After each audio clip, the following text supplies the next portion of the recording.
Parents ಮಕ್ಕಳಿಗೆ ಹೊಡಿತಾರೆ, ಅದು ಓಕೆ. ಆದರೆ ಮಕ್ಕಳೇ ಪೇರೆಂಟ್ಸ್ಗೆ ಹೊಡಿತಾರೆ ಅಂದರೆ ನೀವು ನಂಬ್ತೀರಾ?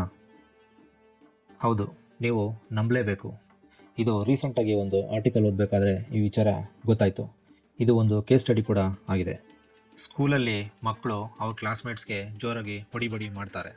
ಮನೆಯಲ್ಲಿ ಅಪ್ಪ ಅಮ್ಮನಿಗೆ ತಮ್ಮ ತಲೆಯಿಂದ ಜೋರಾಗಿ ಗುದ್ದೋದು ಗಿಂಡೋದು ಮಾಡ್ತಾರೆ. ಅಪ್ಪ ಅಮ್ಮ ಏನಾದರೂ ಜೋರು ಮಾಡಿದ್ರೆ ತಮ್ಮ ಕೈನ ತಾವೇ ಕಚ್ಕೊತಾರೆ, ಇಲ್ಲಾಂದರೆ ಹಣೆ ಚಚ್ಕೊಳ್ತಾರೆ. ಯಾಕೆ ಹೀಗೆ ವರ್ತಿಸ್ತಾರೆ? ಬನ್ನಿ ಅದ್ರ ಬಗ್ಗೆ ಕೂಲಂಕುಷವಾಗಿ ತಿಳ್ಕೊಳ್ಳೋಣ. ಕೆಲವೊಂದು ಬಾರಿ ಮಕ್ಕಳು ಏಕೆ ಈ ರೀತಿ ವರ್ತಿಸ್ತಾರೆ ಅಂತ ಅರ್ಥನೇ ಆಗಲ್ಲ. ಆದರೆ ಅವ್ರು ಮಾಡೋದನ್ನು ಸ್ವಲ್ಪ ಗಮನ ಇಟ್ಟು ಗಮನಿಸಿದಾಗ ಮಕ್ಕಳಲ್ಲಿ ಏನು ಬೆಳವಣಿಗೆ ಆಗ್ತಾಯಿದೆ, ಏನು ಚೇಂಜಸ್ ಆಗ್ತಾಯಿದೆ, ಮಾನಸಿಕವಾಗಿ ಯಾವ ರೀತಿ ಬದಲಾವಣೆ ಆಗ್ತಾ ಇದ್ದಾರೆ ಅಂತ ಗೊತ್ತಾಗುತ್ತೆ. ಜೀನ್ ಪ್ಯಾಜೆ ಅನ್ನೋ ಒಬ್ಬರು ಮಕ್ಕಳ ಸ್ಟಡಿ ಮಾಡುವಂಥವರು ಒಂದು ಕೇಸ್ ಸ್ಟಡಿನ ಡೆವಲಪ್ ಮಾಡಿದ್ದಾರೆ. ಅವರು ತಮ್ಮ ಜೀವನದಲ್ಲಿ ನೋಡಿ ತಿಳ್ಕೊಂಡಿರೋ ಹಾಗೆ ಅಂದರೆ ಮಕ್ಕಳನ್ನ ಅವರು ಗಮನಿಸ್ತಾ ತಮ್ಮ ಸಿದ್ಧಾಂತವನ್ನು ಅಂದರೆ ಕೇಸ್ ಸ್ಟಡಿನ ಅವರು ಬೆಳೆಸಿದವರು. ಒಂದು ಬಾರಿ ಅವರು ತಮ್ಮ ಸ್ನೇಹಿತರ ಮನೆಗೆ ಊಟಕ್ಕೆ ಅಂತ ಹೋಗ್ತಾರೆ. ಅವನ ಮಗ ಬಹಳ ಹಠಮಾರಿತನವನ್ನು ತೋರಿಸ್ತಿರ್ತಾನೆ.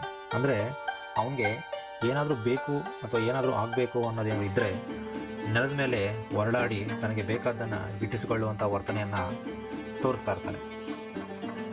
ಅವರ ತಂದೆ ತಾಯಿಗಳು ಹಾಗೂ ಹೇಗೋ ಸಂಭಾಳಿಸ್ಕೊಂಡು ಪ್ಯಾಜೆ ಅವರು ಮನೆಗೆ ಮರಳೋವರೆಗೂ ಮ್ಯಾನೇಜ್ ಮಾಡಿ ಪ್ಯಾಜೆ ಅವ್ರನ್ನ ಮನೆಗೆ ಕಳಿಸ್ತಾರೆ. ಮುಂದೆ ಏನಾಗುತ್ತಪ್ಪ ಅಂದರೆ ಪ್ಯಾಜೆ ಅವ್ರಿಗೆ ಒಂದು ಆಶ್ಚರ್ಯಕರವಾದ ವರ್ತನೆ ಅವರ ಮಗಳಲ್ಲಿ ಕಾಣಿಸುತ್ತೆ. ಅಲ್ಲಿವರೆಗೆ ಯಾವತ್ತೂ ಅವ್ರ ಮಗಳು ಹಠಮಾರಿತನವನ್ನು ತೋರಿಸದೇ ಇರುವಂಥ ಮಗಳು ಅವತ್ತು ಅವರ ಗೆಳೆಯನ ಮನೆಯಲ್ಲಿ ಅವರ ಮಗ ತೋರಿಸಿದ ಹಠಮಾರಿತನವನ್ನು ಅವ್ರ ಮಗಳು ಕೂಡ ತೋರ್ಸೋಕ್ಕೆ ಶುರು ಮಾಡ್ತಾಳೆ. ಇದರಿಂದ ಅವ್ರಿಗೆ ಏನು ಅರ್ಥ ಆಯಿತು ಅಂತಂದರೆ ಮಕ್ಕಳು ಬೇರೆ ಮಕ್ಕಳನ್ನ ನೋಡಿ ಅವ್ರು ಮಾಡೋ ರೀತಿ ಮಾಡಿ ಅದನ್ನು ಫಾಲೋ ಮಾಡಿ ತಮಗೇನು ಬೇಕು ಅನ್ನೋದನ್ನು ಗಿಟ್ಟಿಸ್ಕೊಳ್ಬೇಕು ಅಂತ ಆ ರೀತಿ ಮಾಡ್ತಾರೆ. ಮಕ್ಕಳಾಗಿರೋದ್ರಿಂದ ಅವ್ರು ಬರೀ ತಮ್ಮ ಲಾಭನ ಮಾತ್ರ ನೋಡ್ತಾರೆ. ಅವ್ರಿಗೇನು ಬೇಕು ಅದನ್ನು ಅವರು ತಗೋಬೇಕು. ಅದಕ್ಕೆ ಈ ರೀತಿ ವರ್ತನೆಗಳನ್ನು ಅವರು ಮಾಡ್ತಾರೆ. ಮಕ್ಕಳು ಎಷ್ಟು ಫಾಸ್ಟ್ ಇರ್ತಾರೆ ಅಂತಂದರೆ ಯಾರೇ ಒಂದು ಮಗು ಅಥವಾ ಯಾರೇ ಅವ್ರ ಫ್ರೆಂಡ್ಸು ಸ್ಕೂಲಲ್ಲಿ ಅಥವಾ ಹೊರಗಡೆ ಹೋದಾಗ ಈ ರೀತಿ ಮಾಡೋದನ್ನು ಗಮನಿಸಿ ಕ್ವಿಕ್ಕಾಗಿ ಅದನ್ನು ಗ್ರಾಸ್ ಮಾಡಿ ಅವರು ಅದನ್ನು ಫಾಲೋ ಮಾಡೋಕ್ಕೆ ಸ್ಟಾರ್ಟ್ ಮಾಡ್ತಾರೆ. ನಾವು ಪೇರೆಂಟ್ಸ್ ಆಗಿರೋರು ಅಂದರೆ ಪೋಷಕರು ಏನು ಮಾಡಬೇಕಂತಂದರೆ ಮಕ್ಕಳನ್ನ ಕೂರಿಸ್ಕೊಂಡು ಅವ್ರಿಗೆ ತಿಳಿ ಹೇಳಬೇಕಾಗುತ್ತೆ. ಅದು ಪೇರೆಂಟ್ಸ್ ಆಗಿ ನಮ್ಮ ಕರ್ತವ್ಯ ಕೂಡ. ಅವರು ಆ ರೀತಿ ಮಾಡೋದ್ರಿಂದ ಅವ್ರಿಗೆ ನೋವಾಗುತ್ತೆ ಅನ್ನೋದನ್ನು ಅವ್ರಿಗೆ ತಿಳಿಸಿ ಹೇಳಬೇಕಾಗುತ್ತೆ.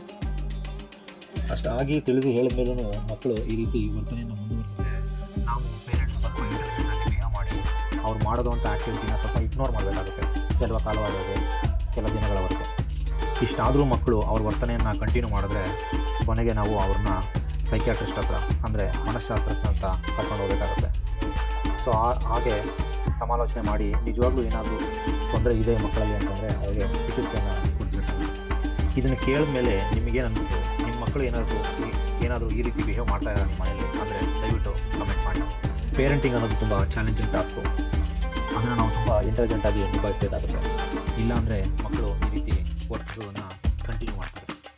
ಇದಿಷ್ಟು ಮಕ್ಕಳು ಹೇಗೆ ತಮ್ಮ ಪೋಷಕರಿಗೆ ಹೊಡಿಬಡಿ ಮಾಡ್ತಾರೆ ಅನ್ನೋದ್ರ ಬಗ್ಗೆ ಒಂದು ಕೇಸ್ ಸ್ಟಡಿ. ಈ ಕಂಟೆಂಟು ನಿಮಗೆ ಇಷ್ಟ ಆಗಿದ್ದರೆ ದಯವಿಟ್ಟು ಲೈಕ್ ಮಾಡಿ, ಶೇರ್ ಮಾಡಿ ಮತ್ತು ನಿಮ್ಮ ಫ್ರೆಂಡ್ಸ್ ಮತ್ತು ಫ್ಯಾಮಿಲಿ ಜೊತೆ ಶೇರ್ ಮಾಡಿ. ಹೀಗೆ ಯಾವುದೇ ರೀತಿ ಇಂಪ್ರೂವ್ಮೆಂಟ್ ಇದ್ದರೆ ಅದನ್ನು ಕಮೆಂಟ್ಸ್ ಮೂಲಕ ತಿಳಿಸಿ. ನನ್ನ ಚಾನಲ್ ಹೆಸರು ರಘುವೀರ್ ರೀಲ್ಸ್. ಧನ್ಯವಾದಗಳು.